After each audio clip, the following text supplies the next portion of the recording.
Welcome, sir. Good to have you here. Thanks for having me, as usual. Bigger audience, I'm a little worried. Yeah, this is awesome, isn't it?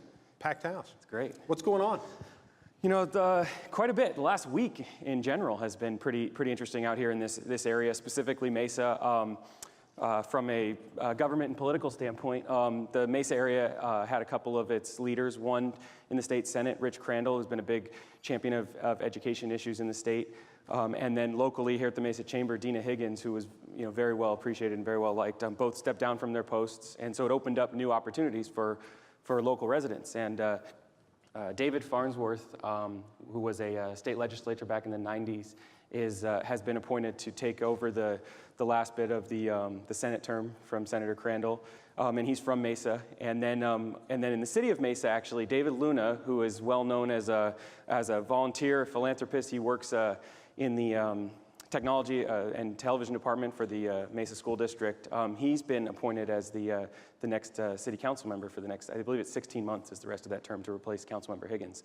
And he just kind of part of his personality. And I've met him once, and just from that, as soon as I heard his name was up, I thought, okay, this is going to be an interesting one, because he's so involved and so a part of this community that he said he was surprised he was picked. But it seems to be that they had a great crew of candidates, and the rest of the council was able to make that decision. And I know Mayor Smith said it was a difficult decision, and I think that's because the slew of candidates was that strong. So it's great for our local area to kind of get some new interest, and actually for the students here, there's another voice for education out there on the council too. So very cool. I know that immigration is a hot issue all around the country. It is, and that's another thing over the last month.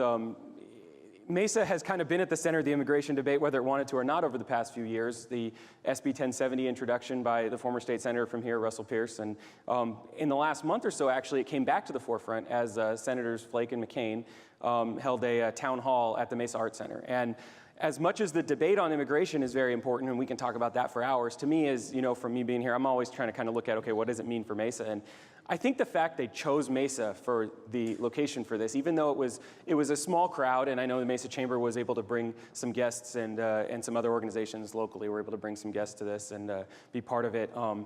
Channel 12 and USA Today specifically picked Mesa and the Mesa Arts Center, and I think that actually shows something about the nature of this community and what it means for basically being decision makers. It's a great coup for downtown to be able to host events like that and have the television coverage and the national spotlight. So, great. Anything on the horizon that we should be looking out for? There's a couple of stories. One, and it's great to see this group here. And Mayor Smith was just talking about kind of the level of education for Mesa Public Schools.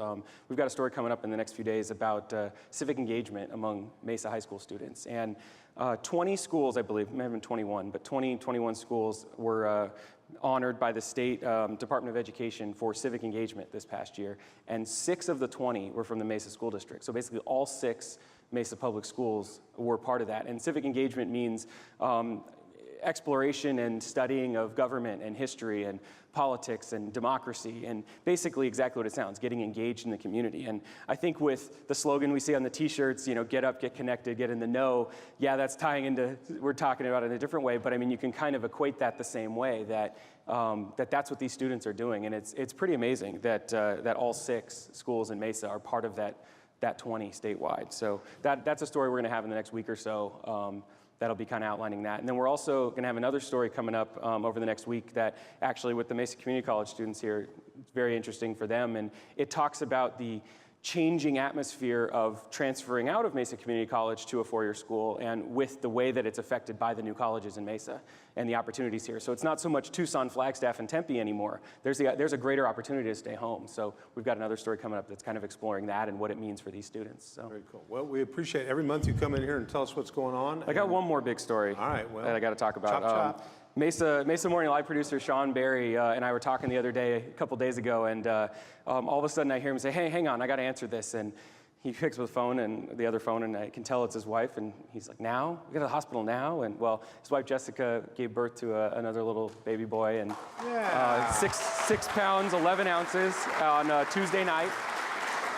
And the funniest part is Sean hung up with her, and I said, "You got to go?" And he's like, "No, I got a while." And he and I talked for another 45 minutes, and then I think he went home and made a sandwich, and I think he's done this a few times. I think this is like number 8 or 9 for them, so they've been around the block a few times, and That is little Parker Thomas Berry. What a cutie. he didn't like my suggestion with everything today. I suggested Scott for a name. We have a lot of Scotts around, but You know what's that's okay. amazing? That kid, he's like 4 days old. He has a website. Is it powered by Google and the city of Mesa? Yeah, very cool. That's another addition to the Berry clan. So congratulations, Scott and Jessica, on another lovely child. Well done. Thanks, Brett. Thank you much. Appreciate it, Mark. Brett Farah from East Valley Thank you, sir. Tribune. Thank you very much, sir.